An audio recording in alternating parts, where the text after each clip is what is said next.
Cognizant, SMAC is Social Mobile Analytics and Cloud. We're back here, Jeff, for part 3. And we're going to talk about mobile platforms, these mobile application development platforms. Yep. Now, we started out in segment 1 talking about HTML5 and native, and then in part 2 we dug into more about what are the different components of native. You can do native on your own with the SDK from the manufacturers, or you can do native as produced by the platform players. Yep. This begs the question, Jeff. Do companies need a mobile application platform? I mean, I'll have to tell you, I talked to a lot of companies. Sure. They have somebody in the back room that says, I just produced a really cool HTML5 app myself over the weekend. I didn't need to spend money with anybody. Yep. I know HTML.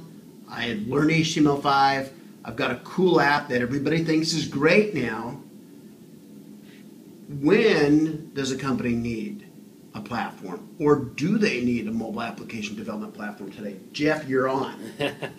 That's a very tough question to address because it is a big topic in the market, especially when you compare a solution like HTML5 that is freely available to a platform which is, of course, going to have some sort of license fees associated to it. Different license fees across the different providers, of course. But in answer to the question, when does an enterprise need a platform? There's a couple different facets. Or if.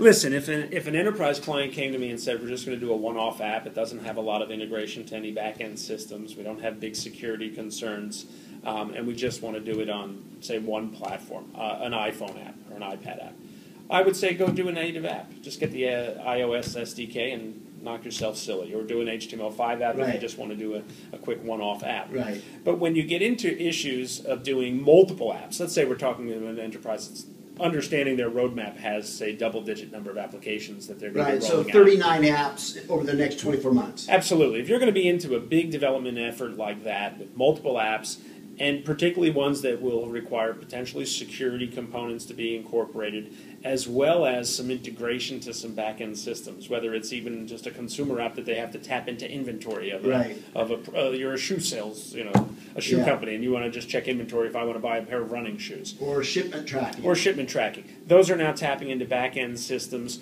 The platforms do a lot of that heavy lifting of the integration and through the APIs and other ways of integrating to those systems. It does a lot of that heavy lifting for you. So I would say those are a couple of characteristics. Multiple apps where security might come into play and where you have some integration of some back-end systems. A platform, those are just ripe for a platform.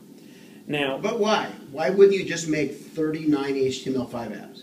Well, what you would end up having to do is do that integration. You're going to be doing a lot of work over and over again. Oh. And the platform allows you that you build your code here, and all those connectors to the back-end systems are already done and built in for you. Okay. So you're not having, it becomes much more efficient. Okay. Yes, you pay a license fee for that efficiency, but they also give other efficiencies as well in some of these platform providers. And there's a variety of them. The bigger question to me, once you've determined a platform makes sense based on these characteristics, the bigger question is, which is the right platform partner to have? And that's a different question which requires other evaluations. Got it. Now, you had talked earlier about platforms almost being an insurance.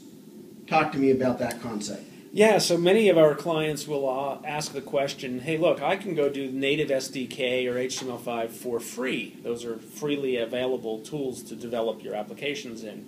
So then the question comes up, well, why would I not use them? In exchange, why would I then pay a license fee to a platform solution provider? Fair question. It's a very fair question, and it certainly requires some consideration. But the answer for me is very simple. There's an analogy that I make for clients, and the analogy is one of don't view license fees for a platform as license fees in comparison to a zero cost. View them like you would view your life insurance or your health insurance premiums. All of us have life and or health insurance, and we happily pay those premiums. And really what an insurance premium is, it's the off-putting of risk from you to the entity, the insurance company in this case. So think of it in the similar sense. In the mobility space, there's still a lot of risk around volatility The market is constantly moving. New OSs, new devices, new form factors, new updates to the existing OSs. Right. These kinds of things are not likely to change in the very foreseeable future. And so if you take on a volatility risk, and the second risk is really one of immaturity.